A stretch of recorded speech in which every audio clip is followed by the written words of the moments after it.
Bonjour tout le monde et bienvenue pour ce 56e épisode de l'entonnoir du Bitcoin et qui clôturera l'année 2022. Je suis aujourd'hui avec Lounès, les autres étant indisponibles. Lounès, c'est cool de t'avoir. Toujours là, oui.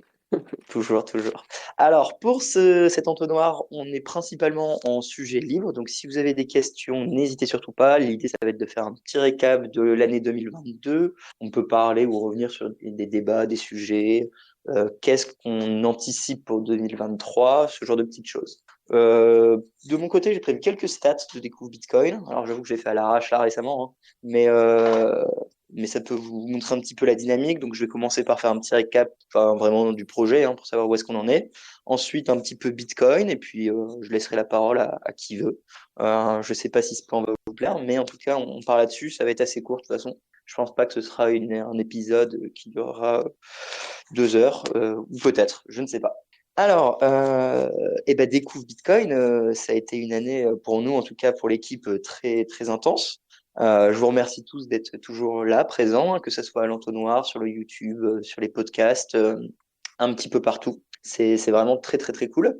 On a dépassé les 20 000 écoutes sur le podcast. On a maintenant 3 émissions avec la participation de Loïc qui nous fait des lectures audio. On a le Space Cake qui a été lancé, qui est un vrai, à mes yeux, succès, hein, parce que ça offre quelque chose d'inédit à l'industrie française et qui est franchement dur à avoir. Je veux dire, des discussions aussi techniques sur Bitcoin. Enfin, je veux dire, il y en a pas beaucoup dans le monde et on a la chance avec Lounès et Pantamis et Loïc de l'avoir. Et je pense que c'est un vrai plus pour nous. Alors quand on regarde les stats, oui, en effet, enfin, je veux dire, il n'y a pas 1000 écoutes, quoi. On est sur du 150, à peu près 200 par écoute. Mais moi, ça me va. Le but de Découvre Bitcoin, c'est d'apprendre, de former, d'aller aussi loin qu'on peut dans le terrier.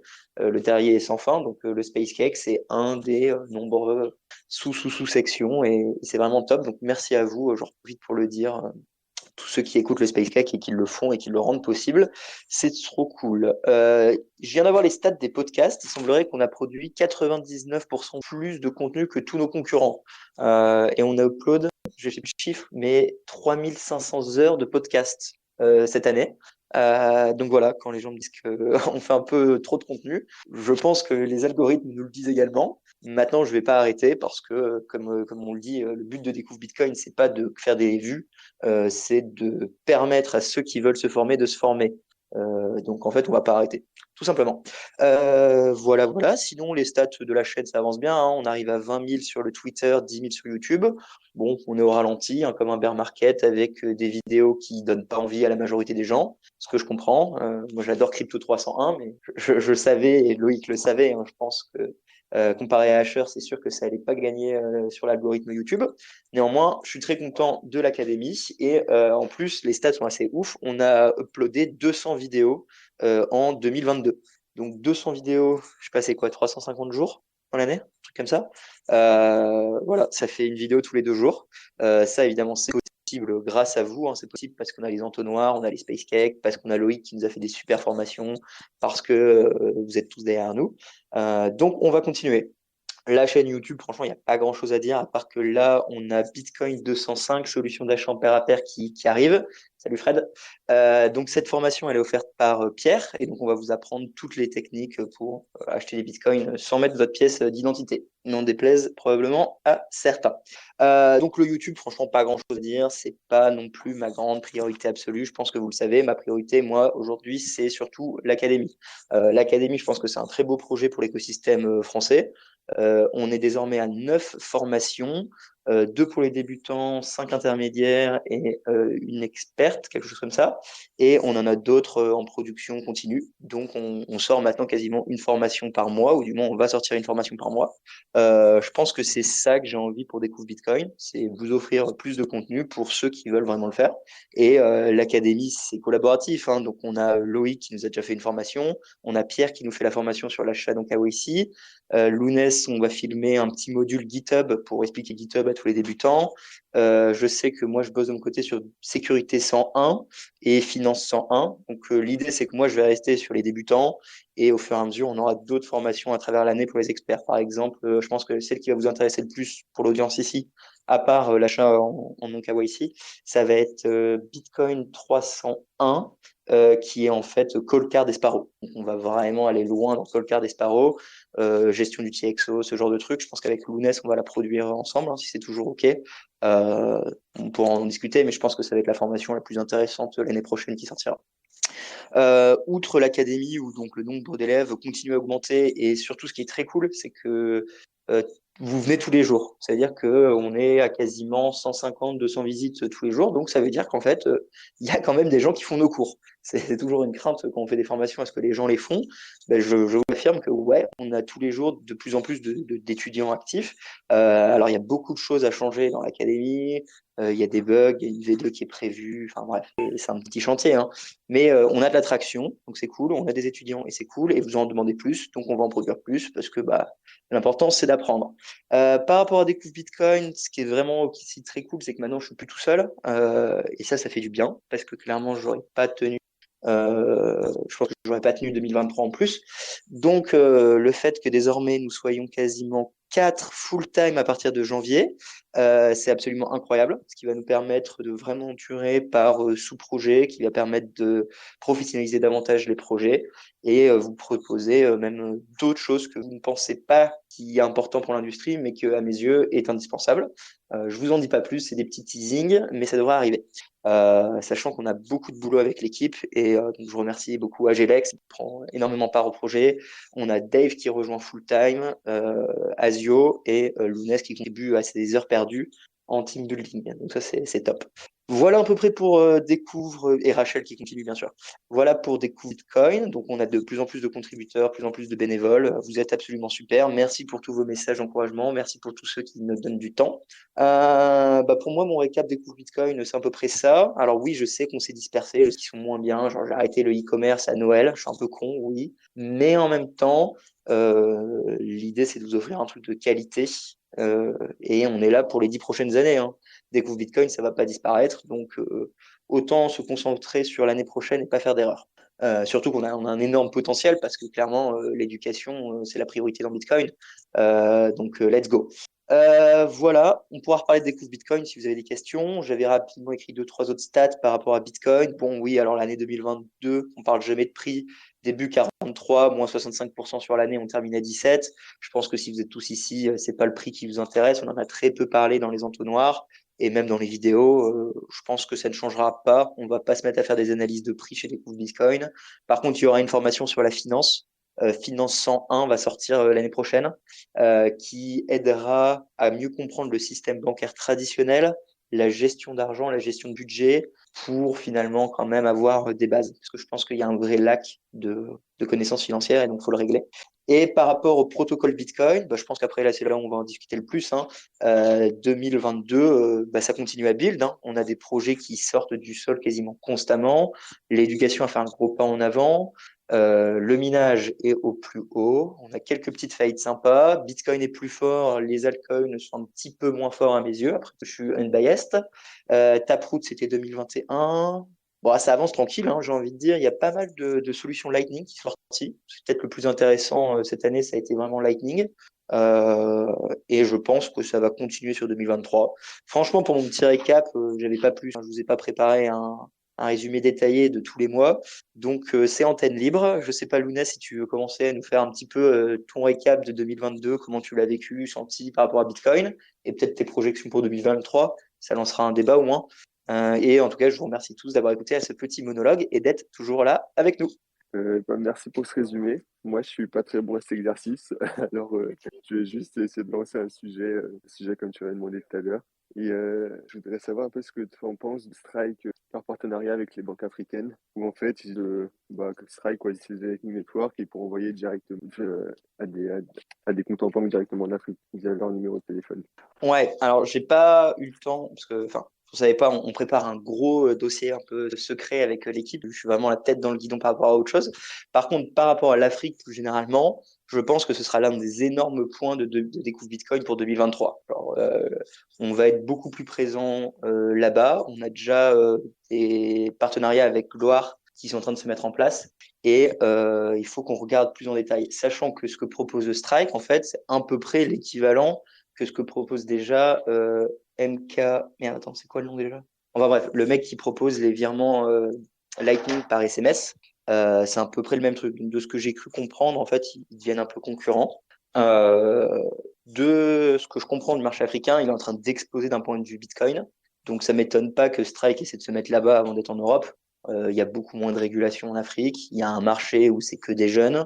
Il y a un marché immense à prendre. En France, tu te tires une balle. En Europe, tu te tires une balle et il y a déjà tout le monde. Donc moi, ça m'étonne pas qu'ils fassent ce partenariat. Après, franchement, quand tu regardes Jack Mallers, là, il est pas en forme, hein. Alors c'est peut-être juste son body language, mais j'ai l'impression qu'il est en PLS et que le bear market, ça l'a pas aidé. C'est juste ma my two cents on it. Et, euh, et voilà, malheureusement, je suis pas un expert là-dessus. Je vois qu'il y a l'Afrique qui nous écoute. Peut-être que vous êtes meilleur que nous là-dessus pour qu'est-ce que Strike exactement propose. N'hésitez pas à prendre la parole. Mais en tout cas, je suis très bullish sur le marché africain et comme on dit, on a découvert Bitcoin a déjà commencé à faire des cours là-bas avec gloire et, euh, et on en fera davantage. D'ailleurs, on va aller faire la même expérience que Ataco en Afrique en mars, en principe, si on est correct avec Dave. Donc le principe à Ataco, c'était qu'on aille dans une école, qu'on dise qu'est-ce que c'est Bitcoin, qu'on mette un ambassadeur sur place, qu'on les forme, qu'on leur donne du hardware.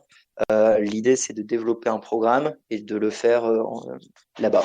Donc ça répond pas du tout à ta question, mais c'était une excellente occasion pour moi de dire qu'est-ce qu'on allait faire en 2023. Est-ce qu'il y a un expert de Strike en Afrique dans l'audience qui veut prendre la parole? J'avoue que je serais curieux.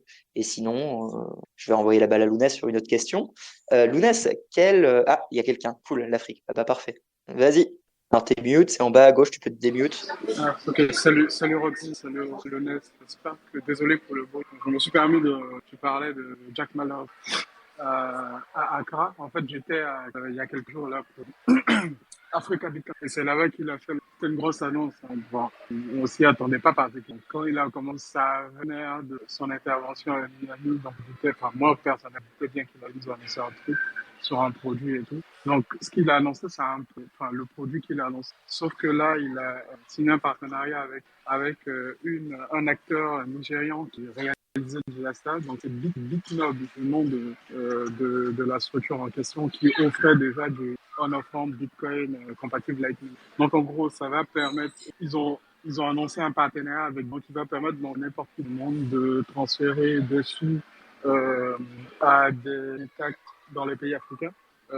Et puis qui pourront convertir directement soit dans leur monnaie locale via bancaire, soit en un des moyens de paiement entendu sur le territoire africain. Donc en gros, c'était ça l'annonce. Donc derrière, ça va utiliser Bitcoin et Lightning, mais ce sera potentiellement totalement transparent pour ceux qui l'utiliseront en fait. Donc ça pas vraiment que c'est un concours de machine courage. Je pense que c'est à machine courage que tu faisais allusion. C'est pas vraiment un grand, à mon sens. Mais bon, il y a plein de synergies, en tout cas dans les services. Et ça tombe bien parce que Machin Courage, lui qui a lancé Courage, c'est Kokatsu qui s'appelle. C'est un développeur sud-africain que j'ai rencontré. Et je sais que lui aussi, il a pas mal discuté avec Jack Mallers. Il me semble qu'il y a des trucs qui sont en train de préparer.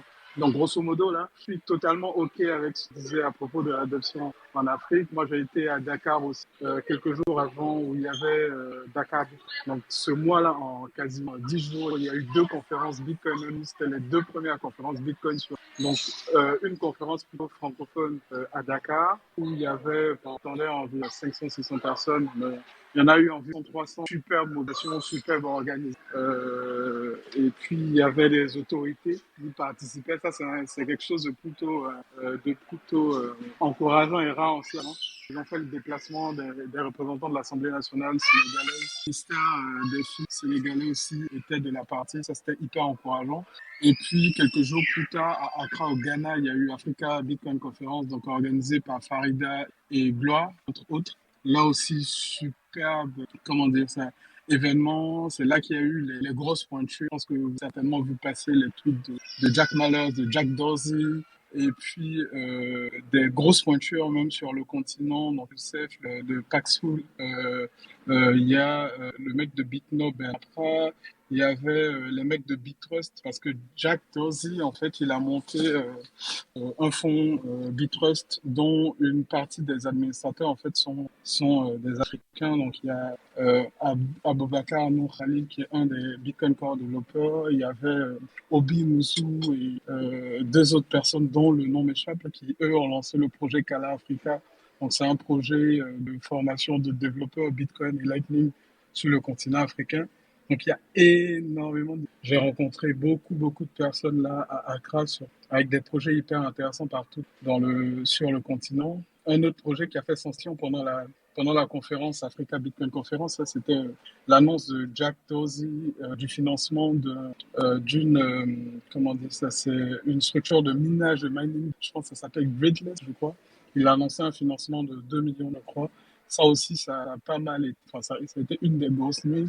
Et puis, dans la lancée de ce truc-là, il y a eu, parce que j'ai discuté avec Seb, David aussi, qui était, et Richard et de Grand Angle, et Seb me disait que il y a une association de mineurs africains de Bitcoin qui est en train de se former là, qui a été pas mal mise en valeur là, pendant KBC, et notamment l'annonce de Jack Dorsey. Donc voilà un petit résumé. Pour ceux que ça intéresse, là, on en reparle à 21h. Nous aussi, on fait des spaces un peu sur le modèle de celui-là.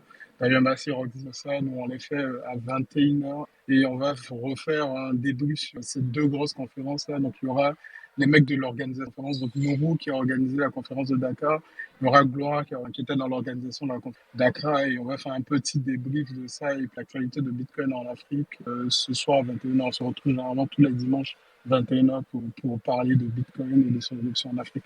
Voilà. Écoute, c'était ouf. Ben, merci. C'est clairement, moi, c'est David donc, que tu as rencontré qui a rejoint l'équipe full-time et c'est lui mon expert sur ce sujet. Hein. Donc, clairement, je n'étais pas à jour sur exactement tout ça. Donc, merci beaucoup pour ton retour. Vraiment intéressant, je pense, pour tout le monde.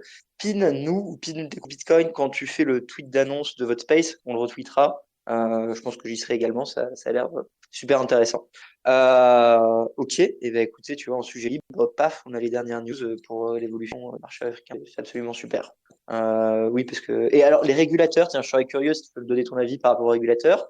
À quel point ils sont réceptibles, à quel point ils veulent aider. C'est compliqué de s'installer là-bas ou vous avez vraiment carte blanche. Ah bah, Dave, si tu es là et tu veux venir parler, on parle de l'Afrique. Je viens de voir que tu es en bas. Yes, peut-être un mot dessus, David, je complète. Donc, côté régulation, si on parle des pays franco-africains, il n'y a pas grand-chose. C'est plutôt zone grise. Donc, ils ne veulent pas en entendre parler. Ils font semblant de pas voir ce qui se passe. Par contre, il y a eu des débats au Dakar qui étaient plutôt instruits. En face, on avait un mec de la Banque centrale qui est en train qui bosse sur le projet du CBDC enfin, de la zone UEMOA. En fait, c'est la zone monétaire du franc CFA. Donc, mais c'était censé être, mais ça a viré il était hyper borné, il voulait rien entendre. Argument de trop de la banque centrale. Il a indiqué, je savais pas que c'est. Du coup, les vidéos seront en ligne très certainement. Vous pouvez voir, mais c'était assez lunaire, vraiment très très borné. Il voulait absolument rien. Bitcoin, c'est la merde. Ils sont en train de développer un CBDC. Ce sera tout beau, ce sera mignon, ça va régler les financières en Afrique. Donc, ouais, les projets sont dans ce pays-là. Et eux, là, ce que j'ai vu, c'est un truc faisable, on n'a pas besoin d'y prêter attention. Et je comprends, hein, ils n'ont pas les mêmes problèmes que le Nigeria, eux, ils n'ont pas eu de choix que d'y aller avec le Naira parce qu'ils sont en train d'exit, ils sont en train d'exit pour passer à Bitcoin. Et c'est des thèmes dont on a discuté à Accra. Je ne sais pas, peut-être si Gloire est là ou ce soir il nous dira si Théo, quand est-ce qu'il compte mettre en ligne. Il y avait des discussions hyper intéressantes sur ces sujets-là à Accra également. Nickel. Dave arrive, hein, il a un problème de réseau. J'ai une question moi, par rapport au taux de pénétration. Tu dirais qu'on est à peu près où dans les jeunes, dans vraiment la classe active, qui utilisent Bitcoin ou alors qui vraiment s'y intéressent? Du 5, 20%, on est où à peu près, tu penses? Bon, après, difficile d'évoquer, donner des chiffres fiables. Une chose est sûre, il y a une différence claire d'adoption les pays francophones et les pays anglophones. Donc l'adoption, elle est beaucoup plus marquée de fois l'idée par les. Donc eux, ils sont, les chiffres les plus optimistes donnent 30-35%. Donc disons qu'ils doivent être entre 20 et 35% de Bitcoin là-bas. Avec le fait que tu as l'État qui a poussé inaérable. Au bout d'un an, ils n'ont eu que 5%. C'est plutôt un flop, mais là, ils sont poussés beaucoup avec des mesures. Ils l'ont annoncé, je pense, la semaine dernière ou il y a 2 semaines, qu'ils limitaient le montant des retraits journaliers à $45, un truc comme ça.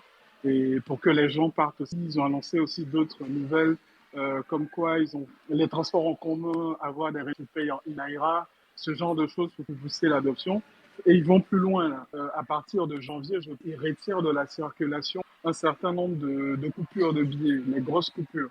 En fait, ils changent les coupures, ils vont dans les banques pour échanger les coupures. Les gens, ce que j'ai eu avec les bitcoiners nigérians, que c'est une ruse, en gros, quand les gens viendront, on leur dira que tu peux que avoir ton âge en cash, le reste, ce sera un Naira. Et il y a des mesures comme ça hyper restrictives du gouvernement qui, enfin, devant ça, ça pousse là pour plusieurs adoptions de. Et donc, pareil, au Ghana, tu as une grosse là sur le montant de ta possibilité de faire sortir du cash du pays. Donc, ça, enfin, de la monnaie du. Donc, d'autant de mesures, en fait, le pays là pousse la population de plus vers Bitcoin. Bon, dans les pays francophones, c'est un autre délire. Il y a le, la fausse impression du CFA est arrivée à l'euro. Donc, les gens se posent pas, je dis pas autant que, et là-bas, que j'ai vu parle d'adoption de Bitcoin et des cryptos.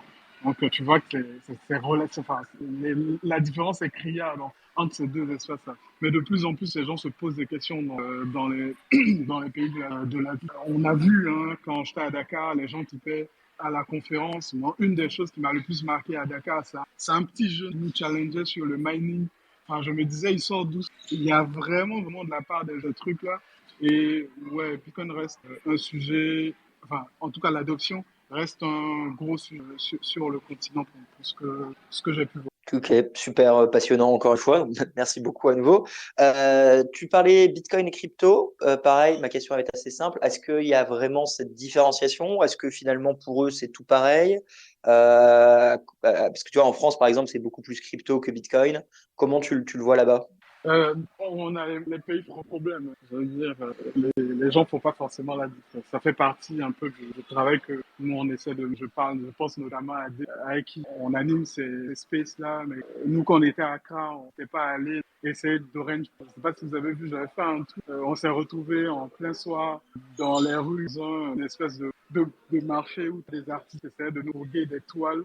Et nous, Dave s'est lancé comme défi de leur expliquer Bitcoin. Et donc, il y avait Richard et Dave, après avoir joué du djembé pendant 30 minutes, 45 minutes, qui essayaient de discuter de les orange filés jusqu'à ce qu'il y ait coupure de cours. J'ai fait une vidéo hyper marrante où tu vois Richard et Dave expliquer Bitcoin à des artisans ghanéens.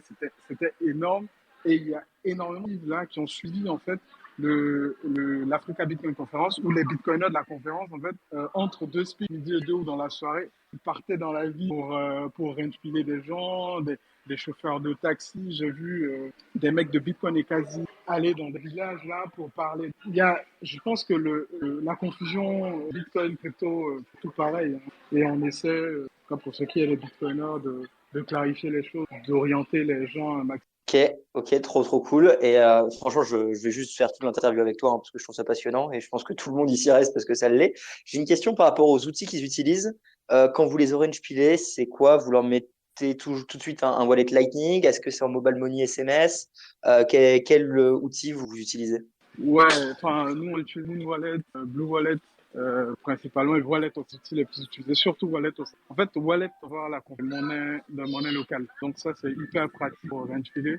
Maintenant, aujourd'hui, tu as Bitnob, donc c'est une application nigériane là, qui est pas mal répandue. On a vu beaucoup de personnes, bah, surtout à la conférence à Accra.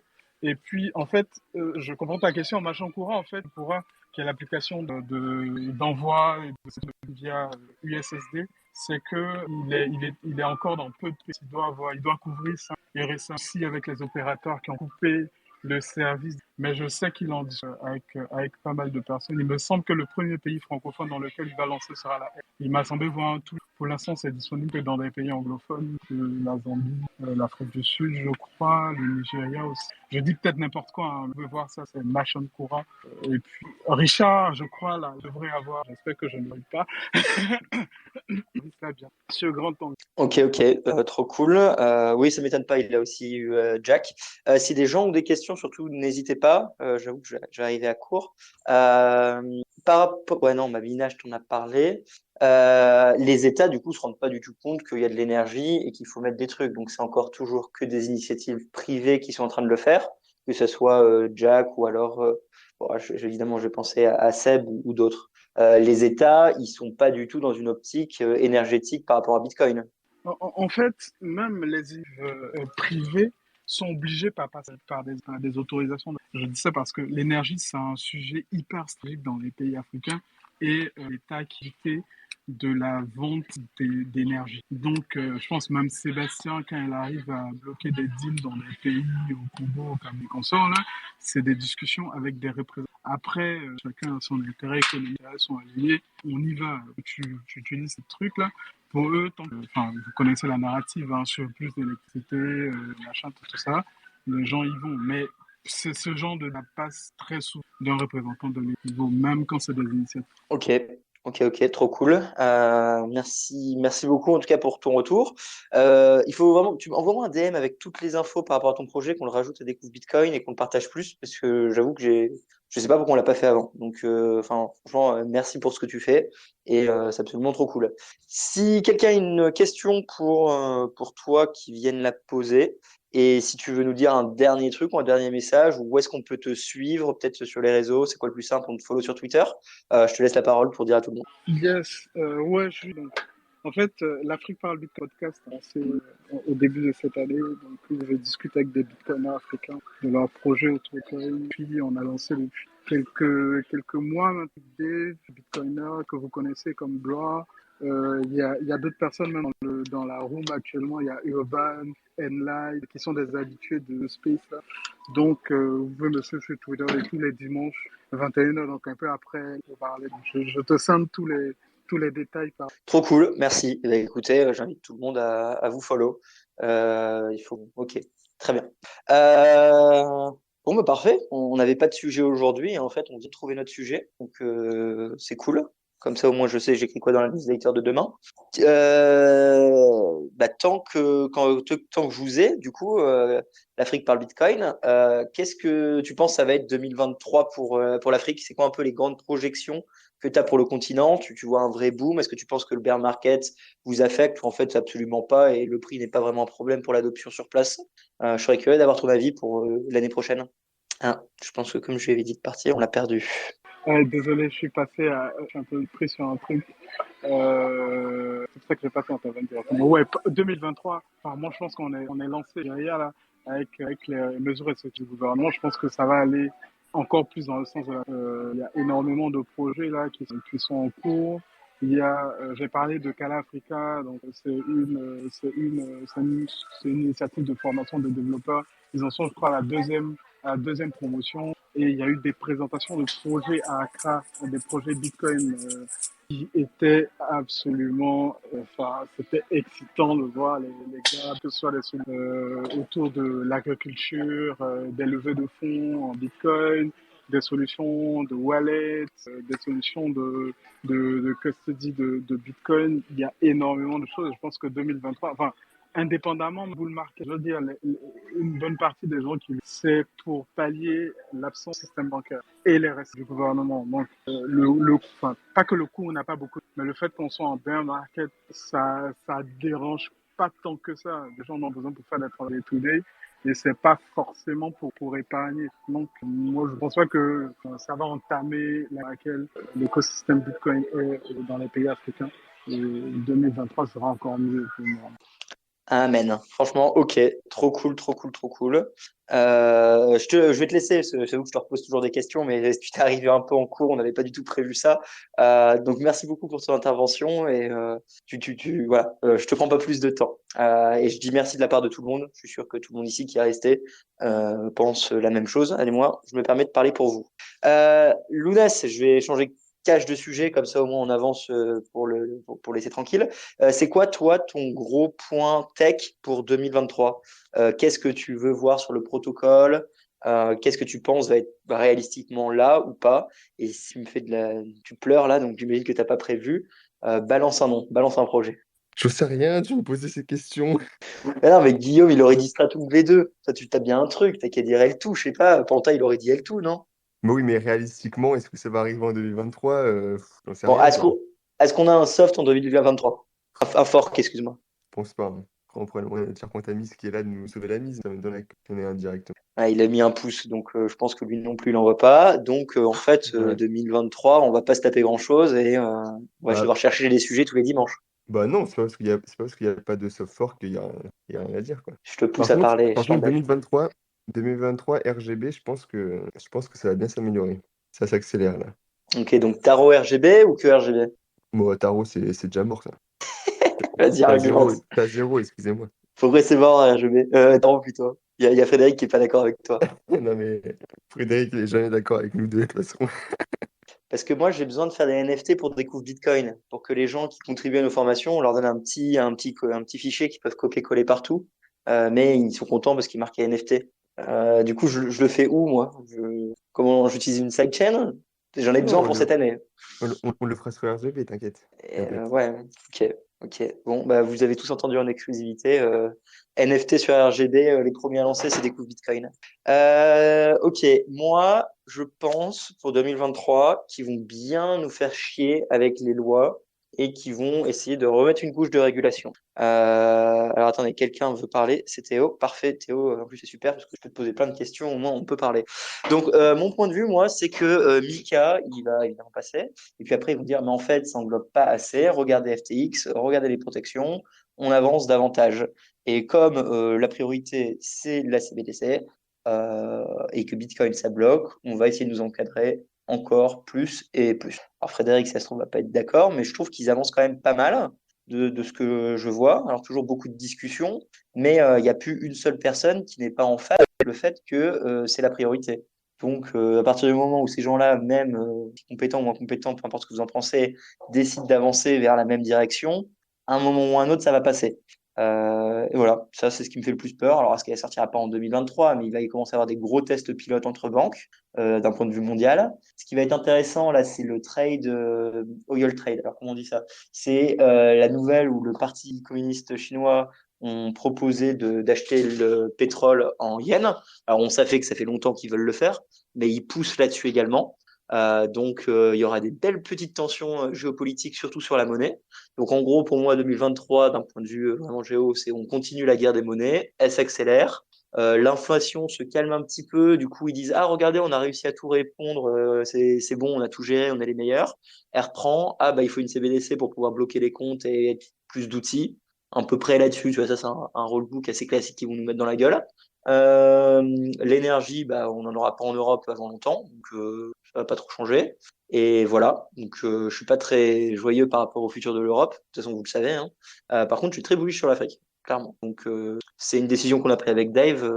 On va faire certains choix pour 2023. Théo, tu as pris la parole. Pas besoin de te poser de questions. Vas-y, balance-nous tes pronostics. Let's go. Euh, alors à la base, moi je voulais juste demander à Lounès pourquoi Taro c'était mort, mais par pure curiosité. Mais du coup, si je viens de dire, assez d'accord sur tout, si ce n'est sur les CBDC, parce que je pense qu'on a du mal à observer le fait que les bureaucrates passent leur temps à faire des décrets et voter des conneries, parce que c'est assez facile à faire et ça ils savent faire. Par contre, lorsqu'il s'agit de déployer un projet en devant maîtriser un minimum en amont les conséquences qu'il implique, franchement, je pense que ça va prendre énormément de temps de leur part, probablement beaucoup moins dans les pays d'Afrique justement ou où il y a déjà il y a très peu d'infrastructures existantes. Si du point de vue macro, je pense aussi qu'il va y avoir de plus en plus de bordel monétaire. Pour ce qui est de la baisse de l'inflation, je suis un peu moins. On détruit déjà énormément de demandes depuis quelques mois et l'inflation a beaucoup de balles à baisser. D'un point de vue monétaire, il y a beaucoup moins de création monétaire et de création de crédit. Et pourtant, il y a toujours énormément de pression sur les prix à la consommation. Et j'ai peur qu'on risque de rentrer en récession abruptement et que finalement les autorités, nos chères banques centrales soient obligées de réagir et que du coup on n'ait même pas le temps de voir la baisse de l'inflation avant de repartir, en tout cas dans un premier temps en inflation d'actifs et après bien sûr on sentira aussi d'autres endroits. Et voilà, sinon je pense aussi que ce qui se passe en Chine, en Russie et de manière générale dans les pays parfois dits du tiers-monde, en tout cas des pays qui sont pas des pays de l'OCDE, quoi. En termes de désalignement monétaire et de conférences qui sont faites, en gros, pour trouver des mécanismes de settlement entre eux, baqués sur des mélanges de commodities. Je pense que ça va être intéressant, d'une part, parce que ça va accélérer la réponse occidentaux dans la répression financière, pour nous forcer à utiliser le dollar et les shitcoins qui tournent autour. Et aussi parce que je pense que ça va montrer que ce genre de conneries, ça peut pas marcher, parce qu'il risque très rapidement d'avoir des dissensions, d'avoir énormément de coûts de settlement, il risque d'y avoir des fraudes, il risque d'y avoir énormément de problèmes. Et même déjà, c'est douteux qu'ils arrivent à se mettre d'accord sur les paniers en amont, producteurs de ces commodities, tous des intérêts différents. Mais ça risque de faire beaucoup d'activités à suivre, en tout cas pour de... Et du coup, il faut tous s'abonner à la newsletter de Théo, où il va nous donner ses analyses macro et micro et ses counter-trade. Merci Théo pour ça. Petite info, parce que bon, bref, on a tous une vie à part ça. Si ça vous intéresse, pour la première fois depuis quasiment 1 an et demi, le prix du bois est en chute libre pour les gros industriels. Vous prenez-le comme vous voulez, mais ça fait longtemps que c'est pas arrivé. Et donc, ou personne achète quand ils étaient à 210 la palette, ou d'un coup on se rend compte que en fait ils peuvent plus monter les prix. Alors, il faut le prendre vraiment avec des passettes, hein, c'est très petit, mais toujours des petites infos intéressantes. Lounès, Tarot, je veux bien que tu répondes à la question de Théo, s'il te plaît. Non, mais je disais surtout ça ironiquement parce qu'avec Panta et Loïc, on passe notre temps à se moquer de Tarot qui est en fait techniquement une copie de RGB avec bien moins de choses dedans. Mais on va voir ce que ça va donner, quoi. Je disais surtout ça parce que RGB, enfin, ils accélèrent et ils se mettent enfin à écrire beaucoup de docs. Que jusqu'à maintenant, Maxime, il faisait un peu son truc en sous-marin. Bon, il y avait quand même des dev calls toutes les 2 semaines, mais Maxime faisait son truc en sous-marin. Et puis là, ça y est, il commence à set up plein de sites, tout comment ça marche. Donc ça commence. Comme quoi, la compétition, c'est pas mal, hein. Ouais, il y a des petits easter eggs sur le site où, où ils tapent sur ta roue un peu partout. Ouais, c'est assez marrant. Et on est d'accord que pour les gens un peu moins techniques qui seront encore là, merci beaucoup à vous, Tarot aujourd'hui proposerait simplement la création d'assets via Lightning, alors que RGB essaie d'avoir un scope beaucoup plus large, avec simplement des contrats qui peuvent faire du coup création d'actifs plus tout un autre truc. C'est ça? Ouais, c'est ça. En fait, sur Tarot, c'est purement de l'asset. Asset enfin, très basique que tu t'échanges, quoi. Et RGB, c'est vachement plus un système de contrat, quoi. Ok. Théo, t'as ta réponse? C'est bon? Mm. Il est content, il a mis un petit cœur. Ok. J'en profite pour dire qu'on avait prévu de faire un space cake sur RGB là, bientôt, genre cette semaine prochaine. Et du coup, on va sûrement repousser d'un ou 2 mois le temps que. Parce que vu que Maxime se met à faire de la doc, on va attendre qu'il avance un peu sur sa doc pour voir un peu les choses changer, tout ça, avoir plus avant de faire le space cake. Mais du coup, pour ceux que ça intéresse, d'ici quelques semaines, voire mois, on aura un bon space cake sur RGB. D'ailleurs, du coup, si vous voulez des infos sur RGB, j'ai pas fait de vidéo, mais vous avez une interview de Loïc et Pantamis où ils vous parlent de RGB. Donc voilà, si vraiment c'est quelque chose que vous ne connaissez pas, à la fin de Crypto 301, il y a cette interview qui est également du coup, je pense sur le podcast et YouTube. Ok, ça c'est good. Je l'ai toujours pas Euh, vu. Je m'excuse. t'as toujours pas t'as contribué financièrement à Crypto 301 et t'as pas fait la formation. Non, pas encore. Bon, allez, bah écoute, merci pour ton argent, hein. Et ben écoutez les amis, je sais pas si quelqu'un va encore parler, mais sinon on va gentiment fermer du coup l'entonnoir pour cette année. Une année où on a fait quoi? Je pense qu'on a réussi à faire sur 52 semaines, on a dû faire 40 épisodes ou 45 épisodes, ce qui est pas trop mal en bear market et avec tous les problèmes que vous devez connaître si on est 5 à organiser un space en même temps. Du coup, j'ai envie de vous dire merci beaucoup à tous les intervenants, donc non pas seulement Lounès, Guillaume, John et Fanis pour avoir participé à l'entonnoir encore une année de plus, mais toutes les personnes qui sont venues parler, Théo, Loïc, Panta, enfin bref, l'Afrique, Vince, Fagelex, enfin bref, vous connaissez, c'est super que cette sorte d'émission radio libre continue à voir le jour, sachant qu'on a désormais en plus une newsletter qui sort en général, plus ou moins, et on a un nouveau site de l'entonnoir où on relate également les space cakes et tout le reste. Le futur, on n'en sait rien. Est-ce que Bitcoin monte, est-ce que Bitcoin descend? J'en sais rien non plus. Personnellement, si je devais faire un call de fin d'année, moi je dis qu'on a atteint le bottom. Et bon, voilà, prenez-le comme vous voulez, mais au moins je pourrais dire que dans un enregistrement, je l'ai dit. Les amis, découvre Bitcoin, ça continue, ça accélère même, hein, comme j'ai dit, on 5 à partir de janvier. C'est une nouvelle dynamique pour moi en tant que créateur de projet d'avoir autant de personnes derrière moi. J'espère qu'on va pouvoir vous offrir des choses mieux, de meilleure qualité, de façon plus structurée, plus continue, plus opérationnelle. En tout cas, je suis très excité pour la deuxième phase de Découvre Bitcoin. 2 ans à bosser pour atteindre cet endroit. Donc c'est très cool. On est à fond avec l'équipe et, euh, et on vous tient au courant évidemment des évolutions. Sur ce, je vais remercier, comme c'est la fin de l'année. Ah oui, alors pourquoi on n'en fait pas les 3 prochaines semaines? Parce que finale de la Coupe du Monde semaine prochaine. Ensuite, c'est Noël. Et ensuite, c'est la gueule de bois du Nouvel An. Donc, à un moment, enfin, soyons réalistes, personne ne va être là. Et on n'a pas envie d'être là non plus. Hein. Enfin, on vous aime bien, mais soyons réalistes. Donc, on se retrouve en janvier pour plus d'aventures. L'émission continuera avec le Space Cake le mercredi, les lectures audio ou des interviews le samedi et Entonnoir le dimanche. YouTube, ce sera des interviews de bonne qualité, un peu style grand angle, et les formations qui continueront à tomber. Davantage de formations et l'académie en 3 langues. Le site e-commerce reprend en janvier. Le blog continue grâce à Rachel Azio et toutes les personnes qui veulent écrire des articles. Les jeux de société vont commencer à sortir. On a quoi d'autre comme projet? Ah oui, on fait également donc des formations. Enfin, on est en train d'essayer de faire des formations où vous pourrez foutre la fausse argent de l'État des comptes de formation chez nous. Donc comme ça, si vous en avez marre d'avoir trop d'argent sur votre compte de formation, eh ben vous me la donnez. Et moi, ça m'arrange. Donc c'est gentil. Qu'est-ce qu'on doit faire d'autre? Non, c'est à peu près tout ce qu'on doit faire, je pense. Ah si, on crée une fondation. Mais ça, c'est le secret. C'est le secret pour 2023. Donc faut pas vous le dire. Et maintenant que ça c'est raté, je vais vous faire des bisous et je vais vous dire au revoir. Du coup, merci beaucoup à toutes les personnes qui sont là. Merci aux personnes qui nous font des feedbacks, qui nous aident continuellement pour que ce soit la sécurité, le code review, la correction des fautes, nous dire qu'on est nul, nous dire qu'on est fort. Panta, très belle découverte de cette année. Je me permets de le dire vu que tu es là. Voilà. Je suis très content que tu sois rentré dans l'industrie France. Clairement, un gars de ton niveau qui nous explique des trucs. Je savais pas qu'on l'avait il y a 2 ans, donc c'est très cool. Bisous à tout le monde. Je vous fais au revoir. Merci Bitcoin.fr de toujours relayer les ambassadeurs. Bah oui, le projet des ambassadeurs. Il continue, il accélère. Agelex prend le relais. Vous inquiétez pas, on a 3 partenariats qui sortiront en même temps. Et j'ai rejoint la team de Bitcoin Map encore. Donc on intègre tous les meetup ambassadeurs directement à leur map. Mais pareil, ça c'est dans les trucs qu'on vous dit pas forcément. Merci d'avoir écouté notre podcast, j'espère qu'il vous... N'hésitez pas à le partager sur les réseaux et nous mettre une note sur votre plateforme de podcast préférée, ça nous aide énormément. Ceci était une émission Découvre Bitcoin, je vous retrouve très bientôt sur les réseaux. Merci à vous et n'oubliez pas de le partager grandement. Salut!